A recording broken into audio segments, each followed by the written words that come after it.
This time on 20 Minutes into the Future, we continue our exploration of net neutrality. John Lebkowski and Scoop Sweeney moderate a panel discussion with EFF-Austin President Kevin Welch and networking consultant Chris Boyd. Welcome, everybody, to the Plutopia News Network. Today, we're going to have a conversation about net neutrality. Our guests are Chris Boyd and Kevin Welch. And to begin our conversation, I'll ask you guys to introduce yourselves. First of all, Chris. Hi, my name is Chris Boyd. I am a networking consultant. I spend a lot of time doing lots of things for large ISP networks, throwing around 500 gigabit per second links and configuring QoS and doing all sorts of BGP work. So I'm here to bring a technical perspective to any discussions of net neutrality and talk about what can be done, what can't be done, and why you might want to do it and why you might not want to do it. Thank you. Kevin. Hey, I'm Kevin Welch. I am a full stack web developer, so I come at this issue from a little more in the application layer compared to Chris. I'm also the president of EFF-Austin, which basically advocates on digital civil liberties issues, net neutrality being one of those. So I'm going to be coming at this probably from a little less technical and little more societal legal perspective than Chris. So hopefully I'll bring some insight to the discussion there. Well, thank you. And also I should say Scoop Sweeney and I are both here. Scoop, you want to say something? I'm just glad to have such learned experts on here. I'm not nearly as technically knowledgeable about the nuts and bolts of the issue, but I've worked on the internet for many years. I'm a producer for several internet radio stations. I've been running since 2003, so that's my interest in keeping the internet unthrottled, as it will, because there's already a lot of moves by companies that want to squash independence and head more toward catering to the big money interest on the internet. And I'm working with John to produce this show. And I am John Lebkowski. I preceded Kevin as president of EFF-Austin, and Scoop and I are the producers along with Maggie Duvall of the Plutopia News Network. So our first question today is, what is net neutrality? And I think we should start with Kevin, that you could give your sense of it from the activist perspective, and then we can get the more technical perspective from Chris. Yeah, that sounds fine. Well, net neutrality, just to start the discussion off, net neutrality as a term, while it had been used in conversation before, really it kind of crystallizing in the way people think of it today. It was a term that was defined by Columbia law professor Tim Wu in 2003 in a paper he wrote. And in his paper, he basically defines net neutrality as broadband users have the right reasonably to use their internet connection in ways which are privately beneficial without being publicly detrimental. And what that's basically a fancy way of saying is that everybody on the internet should ideally be treated equally. Net neutrality is an end goal that believes that networks like the internet should be agnostic to the purposes for which their users use them. All right, Chris, from a more technical perspective. Okay, so that's a very good definition for a societal aspect. Operationally, for me, what net neutrality comes down to is an ISP not using quality of service techniques or QoS techniques on their switches and routers to disfavor or cause down, as it's sometimes called, certain types of traffic. And that could be competitors' VoIP traffic. It could be, in the case of, say, a large video company that owns the access pipes like many cable ISPs do, who also owns a content provider, prohibiting you from getting to or slowing down content from a competing over the top, meaning, like Netflix comes in over the top, not on a cable QAM, type of video service or audio service or whatever type of service somebody dreams up to put on the internet next. Well, and I would just add that we have sometimes referred to this as freedom to connect.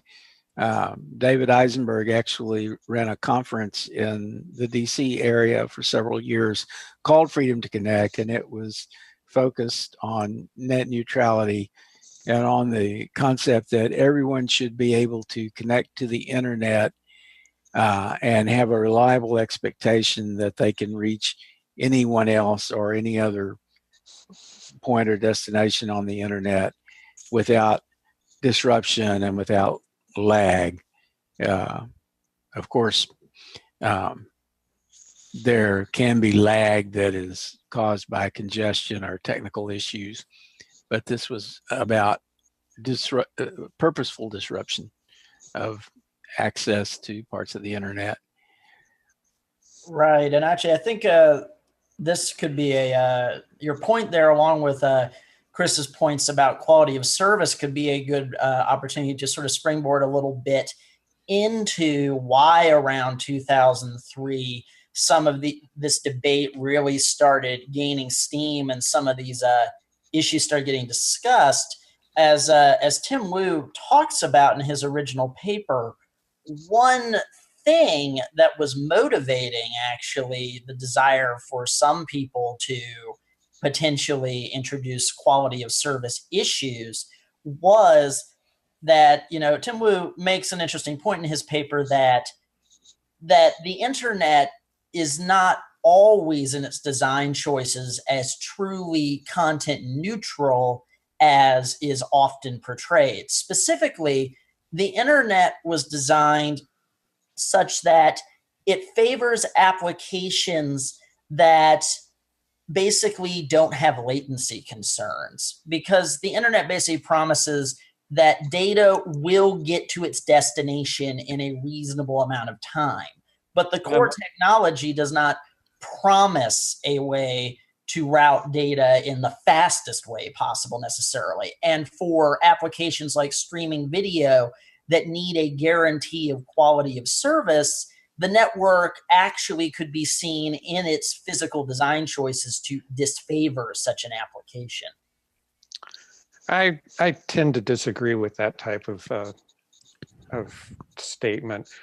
In the early days, yes, streaming video was difficult because we had severe congestion on some backbones, and basically capacity was almost not keeping up with demand as the internet's growth started ramping up. And I think that Wu was influenced a lot in his thinking by those early days of the explosive growth of the internet, where you might have a dial-up provider with 48 customers trying to share a single T1 of access pipe, and so that's going to be congested. Period. End of story. These days, streaming video technology has improved drastically.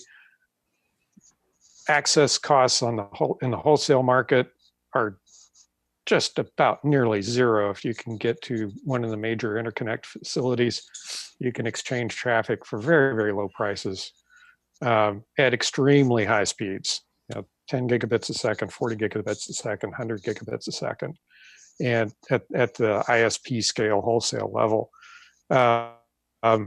Applications are, the internet is not guaranteed to be able to get you packets from one point to another. That's a day-to-day operational issue that most people don't ever come across.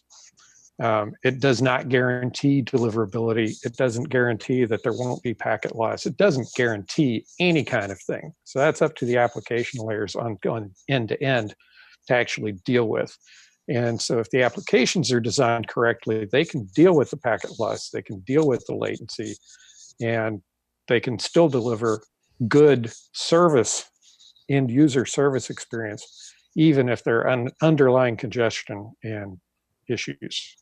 Yeah, and I should include here that, yes, I tend to not completely buy Wu's argument either, for both the reasons you stated, Chris, and for other reasons, specifically the fact that an ISP could explicitly market itself as providing, say, like a fast lane for a low latency application. And if we had true open access of the network, where actually you had a choice in ISPs, you could specifically choose one that meets your, say, latency or speed needs, et cetera, and it wouldn't be an issue because there's healthy competition. So yeah, I don't agree with Wu either, but I thought it was important to at least bring up what the argument being made at the time was. Yep. Well, the internet was originally designed more for resilience and efficiency, right? The original internet was really an experiment. So it was a way to interconnect universities, research institutions at those universities, government research institutions, and other governmental departments together so that they could share resources. And it just kind of stumbled its way out of the research zoo, if you will, and out into the world, and exploded in quite a wonderful and beneficial way, I think. So it's an experiment gone slightly wrong, but very, very right. But I recall hearing people who operated more traditional network environments talk about how inefficient the internet was and how it should be built right, and I know that the real focus of it was just to make sure that you could get all the data from one point to another, even if there was some disruption. The whole idea of packet switching. Well, yeah, I mean, the ARPANET, one of its primary design goals was creating a network that, in the event of a nuclear attack, there is no one central point you could attack to take out the network, that each node of the network has pretty much autonomy and full functionality, that there aren't privileged nodes as far as routing data in the network. And I'm sure that that's evolved somewhat, but yeah. So here's a question. What was it that the FCC did to ensure net neutrality, and what is it that changed recently to change that? So yeah, I can start delving a bit into the recent legal history around that. So basically this, as once again, going back to what Wu talks about in his original paper a bit, it's important to understand that net neutrality is like an end goal. It's kind of a philosophy of what we think the internet should be. If you believe in the evolutionary model of innovation, that ideas compete in a survival of the fittest competition and may the best idea win, then net neutrality is a way to get the best ideas created. So it's an end goal. And there's a couple ways you can achieve that. You can do either open access, which is, from a lot of the early internet's history up till the late 90s, is basically what we had, where you would allow independent ISPs access to the physical structure of the internet, regardless of whether or not they actually owned the phone lines or cables. The other solution, and more what people think about when they say net neutrality today, because it's the solution Tim Wu promoted, a solution that, as I've researched the issue, I have once again more found myself disagreeing with Tim, which is basically the approach of broadband discrimination, which is basically the idea that it's fine if the company who owns the cables is also the company giving you internet access, as long as they don't discriminate between uses to which the end user puts the network, as long as they don't try to like block rival competitors' websites or applications or services. And so basically what happened was that the FCC was, persuaded that if we weren't going to have open access, then that Wu was right and that we do need broadband discrimination to ensure net neutrality on the internet. And so the FCC, they tried to do this, but they kept getting stymied by the way that the Communications Act of 1934 and the Telecommunications Act of 1996 were written with regards to Title I and Title II regulations. Specifically, Title II covers telecommunications network regulations, and Title I covers information service networks. Title II regulations are much stricter than Title I, and basically through a series of court decisions, probably the most significant one being the Brand X decision in 2005, basically the FCC basically got told, you can't preserve net neutrality if you classify the internet as a Title I service. The only way you have the legal power to ensure net neutrality is to classify it as Title II. And so that's what Tom Wheeler under Obama as the FCC chair did in 2015. He switched classifying internet service from being a Title I service to a Title II service. And so that's how, that's sort of what the 2015 fight was about. And the reason this has escalated recently under the Trump administration is because current FCC chair Ajit Pai has rolled back that designation and says the internet is just Title I again. And he's legally allowed to do this due to the Brand X decision, which says that regulatory agencies have broad discretion in how they interpret ambiguous statutes that the legislature passes and how they implement these statutes. This is a legal concept called Chevron deference. Mm-hmm. Yeah, as somebody who works in the business, I can't fathom how anybody who has any familiarity with telecommunications can sit there and say, yep, my broadband internet pipe that delivers me packets and takes my packets and delivers them is an information service. It's a telecommunication service. It's a packet switch telecommunication service, just like frame relay, just like ATM, just like any other X.25 if you want to go way, way back. And so I find the court decisions that allow a cable company or a telecommunications company like AT&T to claim internet access as an information service are very, very poorly reasoned and based on very bad analogies. And I was actually just looking today at some of Kavanaugh's decisions and thinking. Oh, yeah. and he thinks that an ISP is like a cable company or a satellite TV company, and that they can sit down and they can decide individually whether you should be able to access any given website or service.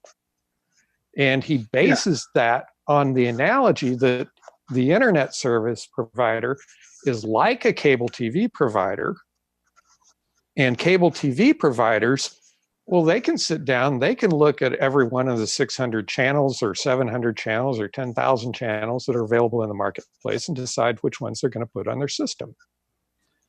That's the too long didn't read version of some of his writings, and it just floors me how ill-informed about technology so many of our legislators and judges are, and we need to find a way to fix that. Hopefully this will help.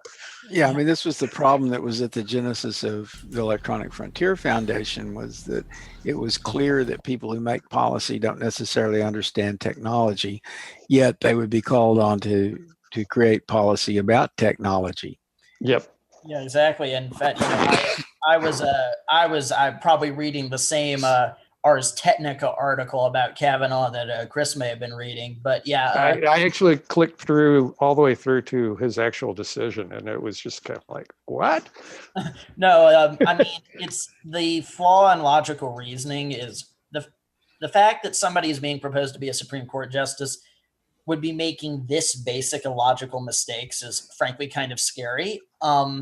For one thing, just the fact that he thinks cable operators and ISPs are identical when just you can prove it's a lie right away by pointing out that a cable provider pays show produce channels, pays individual networks to be in on their package. But the payment structure is the other way around with an ISP, where websites are paying the ISP for access. So the flow of money is in the exact opposite direction between the two. They're not the same thing at all. So, and that's just one of multiple examples of how they are not the same thing. So, well, and that point about the flow of money does actually get back to a thing that's a big source of discussion.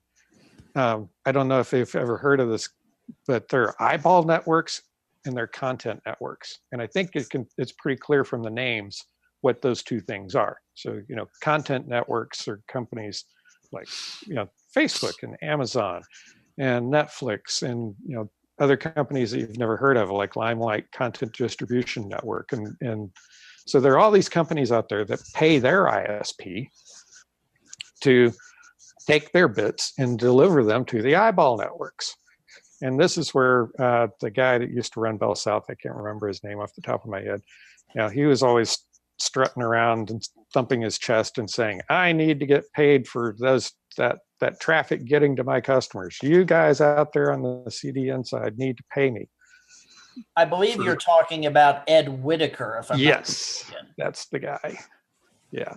In fact, I have an exact quote from Ed Whitaker here, which is, why should they be allowed to use my pipes? The internet can't be free in that sense because we in the cable companies have made an investment. And for a Google or Yahoo or Vonage or anybody to expect to use these pipes for free is nuts. Well, I mean, customers are paying him. There is that. All of this stuff started coming to a head, and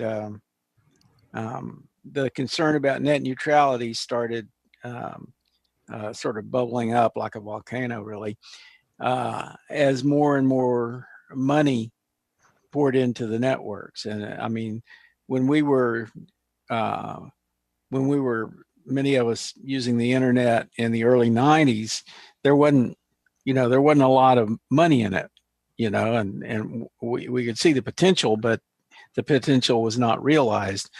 But and then in 2000, you had the dot-com bust, and everybody thought it was kind of over, and that nobody was ever going to make any money with the internet. Yeah, and see what's happened since then. And you mentioned how I think you mentioned the date of 2003 earlier. Well, that's kind of when it started to be more and more obvious that the internet was actually going to be a source of revenue for many, and that there was going to be a lot of value moving over the internet. And it's kind of natural that these network service providers who are providing the infrastructure for all of that movement of value would want to participate in a bigger way in profits from that value. So it's not surprising that Whitaker would say that, but that's where you have an issue that's sort of screaming for some kind of regulation or some kind of mitigation of the potential problems that could arise. It's sort of similar to like if all of the highways were private and you couldn't make transit across the country without paying toll after toll after toll after toll, and that may be creeping in, but it creates barriers, and it creates blocks, and it creates barriers to among other things, innovation. Well, A good analogy, actually, using the roads that I heard one time, was basically that what the ISPs are proposing doing basically is, if you think of like websites and services on the internet as like businesses off a freeway, what they're doing is the equivalent of if the road to all their rivals' businesses, each of those roads had a toll booth on them, but the businesses that they owned don't have a toll booth. It's essentially the same thing. Yeah. well, okay. So this is kind of a pet peeve of mine, because if Bell South wasn't making money on their DSL access network, that's because they did poor financial planning, and they either spent too much money on their network for not enough customers, or they didn't charge their customers enough to pay for their network in a timely fashion. And so the access side, the last mile side, and pricing of last mile services is a financial thing. And so, I've heard, companies go and say, oh, well, we can't, unless we can raise prices, or unless we can do this, or unless we can find a way to charge Amazon for that traffic that they're delivering, that video traffic they're delivering us, we're gonna go out of business. That line doesn't hold water in my book, because they are making investments in the network. The prices of transit to get to the content are just pretty near zero right now. I mean, if you're a big enough company that you can build an access network, you can lease or buy or build fiber to get to large interconnect points, and you can get your traffic for darn near free. And so I find that kind of argument to be specious and self-serving. Well, yeah. And I mean, once again, because it helps people understand this a lot, to go back to like a road analogy, it would be as if somebody who had built a toll road was complaining to car manufacturers because, oh my God, there's so many cars on our toll road, it's super congested, we're going to go out of business. It's like, no, you're not. You're raking in massive profits. There you go. Yep.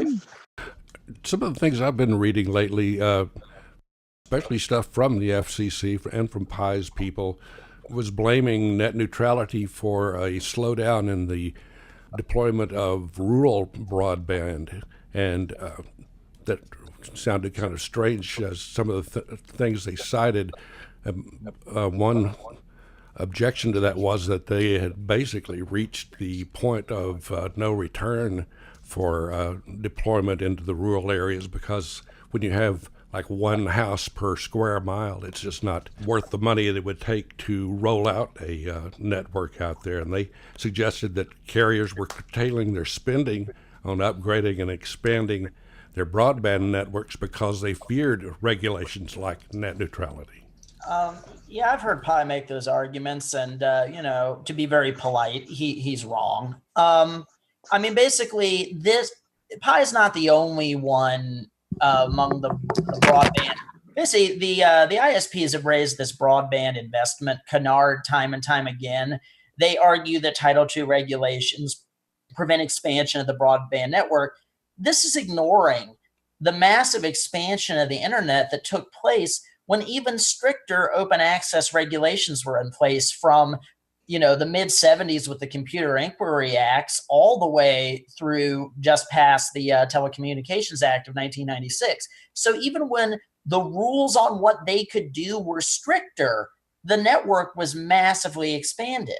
And then there's also just the fact that Pi is committing a basic broken window fallacy. He's ignoring the costs to users of the internet when he removes open access and net neutrality. He's only focusing on the increased profits to the broadband infrastructure constructors, but he's ignoring all the lost profits of everyone who uses the internet when he gets rid of the level playing field. I mean, the quickest way to spur broadband investment would be to literally destroy all the cables and wires and rebuild the entire internet. That would be very counterproductive, though. Yeah.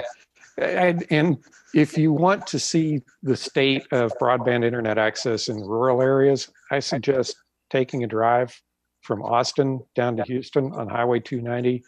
I guarantee you'll see at least 2 signs for little Wi-Fi companies that use both regulated private spectrum and open spectrum 2.4 and 5 gig to deliver internet service to very rural locations. And people don't start businesses to not make money. So these guys are in it, they're delivering services successfully. It may not be the best service, but hey, it's internet service. And they use radio and laser to backhaul it to the nearest town where they can get a decent wholesale pipe cost. And then they drop it onto the public internet. There's all this stuff that's going on out in the rural areas that Pi and his boys at the FCC don't even see. And it's just weird that he'd be making these arguments about, extremely rural areas when it's like, well, people, when they live in extremely rural areas, they realize that one of the downsides is that massive common carrier network services like roads and electric and water utilities, just that they might not be as accessible or quite as high quality because it is cost prohibitive. It's not like the internet is unique in this regard. Right. But the other thing that's going on in rural internet specifically is the and I can't remember all the changes to the law, but there is a USF fee that you pay on your phone bills every month, and a lot of that money went to rural telephone companies, little bitty phone companies that might serve one town. My in-laws actually live in such a town, and they've got 6 megabit DSL service, and they're 15, it's 20-minute drive to the nearest town, population 800. So and another thing that gets ignored is that the ISPs have already been given massive amounts of taxpayer funds with the condition that they use those funds to build out the broadband network. But in many cases, the ISPs have basically just pocketed these taxpayer funds and are now going, oh, we have to get rid of net neutrality because we need more money to build out the network, when it's like, we gave you money. You just gave it all to your shareholders instead of build the network. Yeah. The telecommunications access companies can be a bit difficult to deal with. I used to hear that there was a lot of dark fiber in the ground, and that that it was really hard to find out where it was, that there were various like proprietary installations, and that you couldn't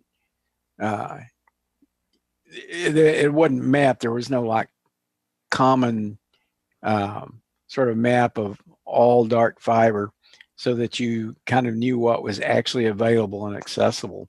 Well, the telecommunications companies that installed it know where it is. That's a very valuable asset to them. They know where theirs is. They know where theirs is. Yeah. They don't necessarily know where their competitors is, but you would probably be surprised at actually how few fiber routes there are interconnecting our major cities. And people have done projects in the past to build open source maps of telecommunications routes.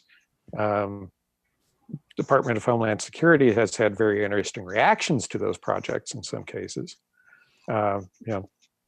So the fiber is out there. The fiber exists. It may not always be the fiber that you want, because telecommunications technology has really pushed the bit rates up on what you can do on fiber. So fiber that you installed 15, 20 years ago, you may not be able to use with the latest optical gear, but there's probably something you can get that'll run over it. So yeah, dark fiber is an interesting thing. And it runs all over rural America. The problem is you can't just dig the cable up, cut into it, and have internet access. Yeah, exactly. I mean, that's really the bugaboo, right? How do you get broadband service into rural areas where the cost is really kind of prohibitive given the adoption that you can expect. Right.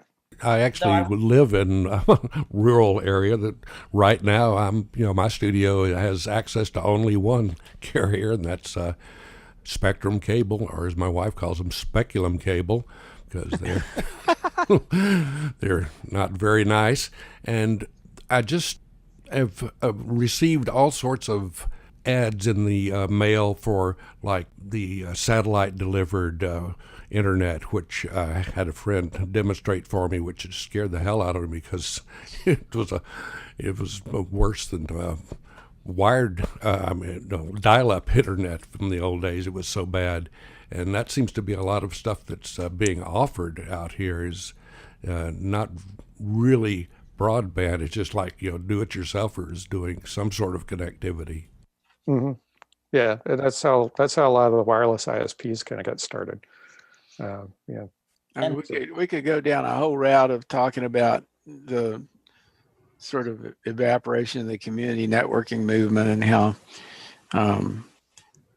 there's been a real consolidation of delivery of services in just a few really large ISPs, and there's just not a whole lot you can do when you're in a rural area. Right, and I think quite underserved. And I think, one thing that has actually exacerbated the rural issue is specifically, sort of the end of open access via those late 90s, early 2000s FCC decisions, where in the past, you could do in a rural area is a little small ISP company in that area could build out a network for that little area, and then they could connect their small network via the local exchange carriers to the internet.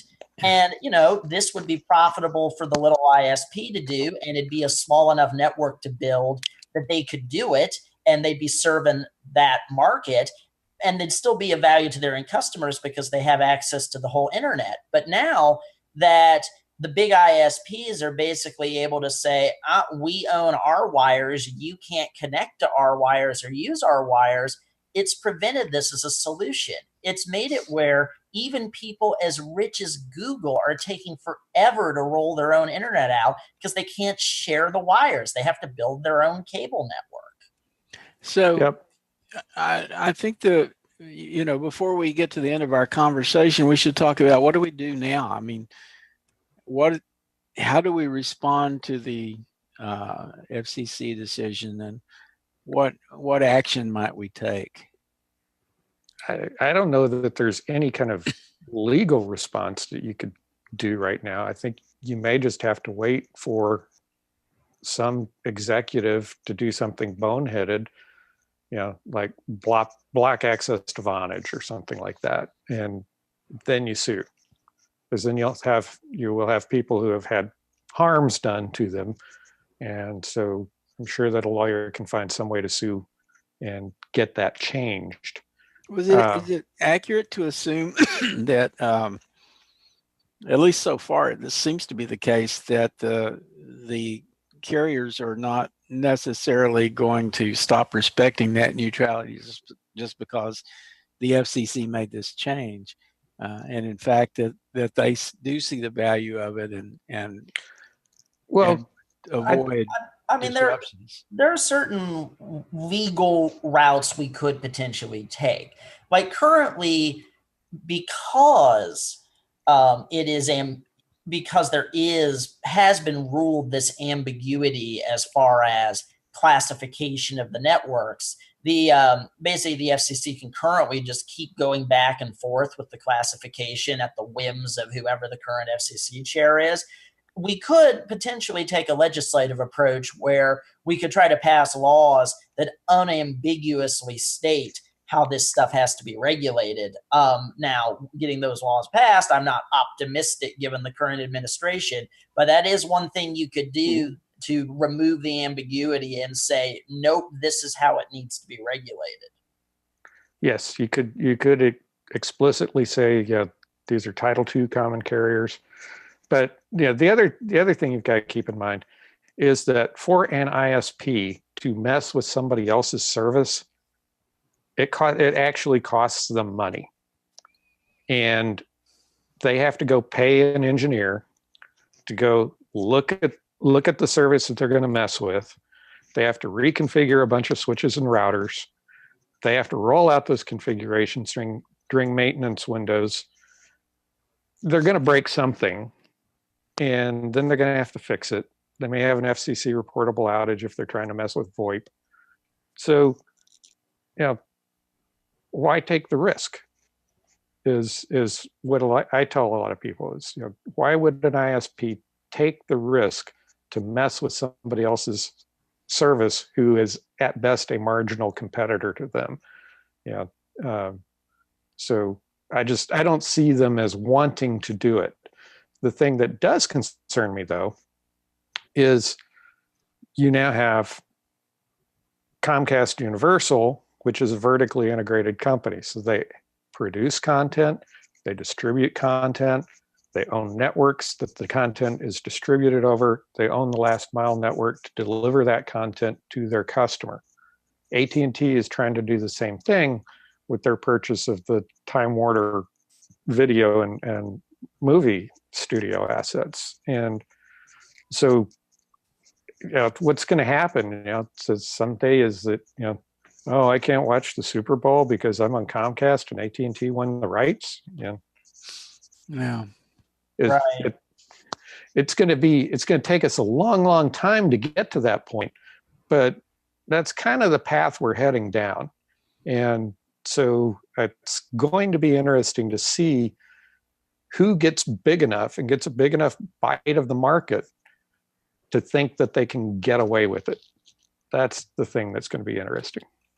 Basically, who has enough content via it, websites or shows or whatever, that they think they can offer the end consumer, that the end consumer will put up with other things being blocked or throttled. Correct.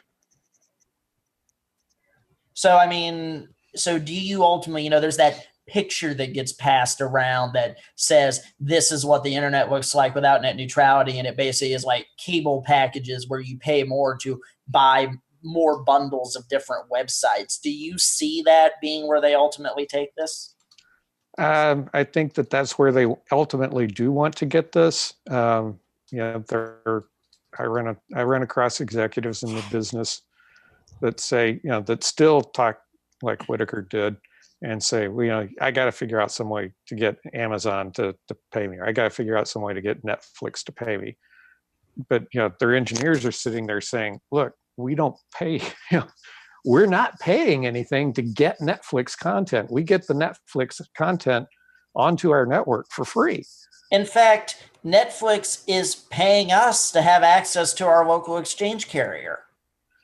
Netflix has a very open peering agreement. So or peering arrangement. So if you have enough traffic and you can meet Netflix in one of the facilities where they operate, then they'll give you your traffic. Mm-hmm.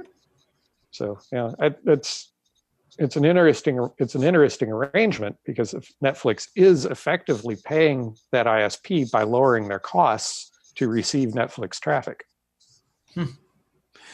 Will 5G have an impact on any of this? It should help the rural guys.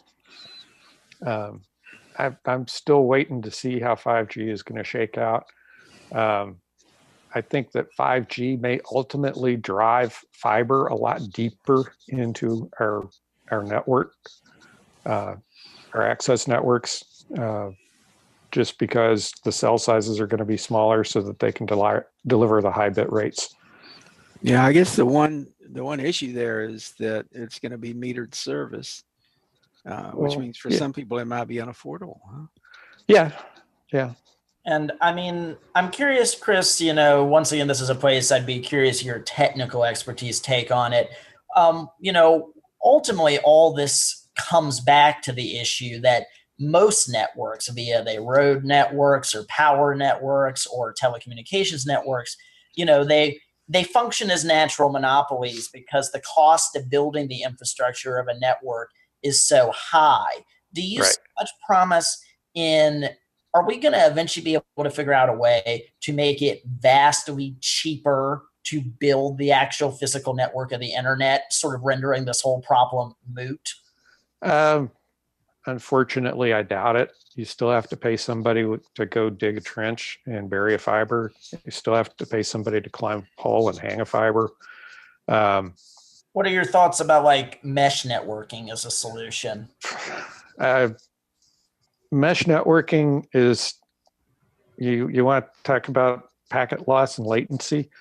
Tends to make a real mesh of things, doesn't it? Yeah, I asked because I already know that Brandon Wiley at the Operator Foundation is skeptical mesh networks will really get us out of this bind. So I was just curious. Mesh networking. It's a very interesting technology. I like playing with it. Every once in a while, there was like an open WRT application that you could run that would do mesh, and it worked, but there are size issues and there's scalability issues with mesh networking that I don't think have been worked out yet. There are also very important authentication issues. Like if you're deploying a mesh network to say work around censorship, or you're deploying a mesh network to work around state surveillance, well, the mesh networking that you're using is probably open source and open protocol, and there's nothing stopping a bad actor from going into your network and sucking up all your traffic for analysis. So mesh networking, interesting application, got a lot of really good stuff for like emergency communications,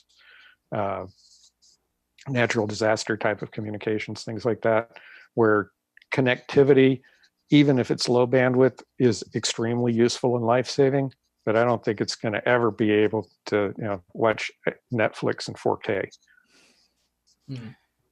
So it really sounds like the digital divide is not going to be bridged anytime soon, and that we're going to continue to have a real difference between urban access and rural access.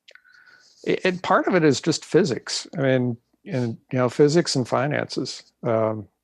It takes a lot of fiber and a lot of wire to get out to a house, get deployed out in an area where you've got a house every square mile, like Scoop was saying. Right. And I remember that people used to talk about like having access points in balloons and floating the balloons around. But I thought, well, what's going to be the backhaul for the access point on the balloon? That's pretty easy, actually. You could either take it up to satellite, or you could use lasers or tight beam radios to get it back down to a base station. Oh, interesting. Yeah, so that's kind of the same solution. Yeah, so it's kind of internet access for people on the ground from something in the air isn't really that different of a problem for internet access for people in an airplane that's flying. Right? It's the same sort of problem. You're just flipping which part moves. Right. And, but yeah, I think Chris makes an excellent point that a lot of what we're fighting against with this problem ultimately is physics, because there's the main, sometimes people propose, couldn't we just have a true peer-to-peer wireless internet that connects all human beings and we don't have to lay cable? And it's like, well, the big fundamental physics problem with wireless internet universally deployed that you can't really get around is basically power flux loss in a three-dimensional space. You're just wasting so much power when there's really only one direction you want to send it in, but you can't control that. So once again, it's ultimately we're trying to build a network that wants to get around certain basic laws of physics. And as you might expect, that's kind of hard and people haven't figured it out. Yeah. Well, with that, I think that we are at a point where we can end this conversation, but I can imagine having a follow-up conversation that's more focused on the digital divide and the future of the internet. Yeah, that would be interesting. I mean, definitely, I'm always down for stimulating conversations like this. Well, thank you both for joining us. This has been a great conversation. You can learn more about Chris Boyd by asking him. Send email to info@gizmopartners.com.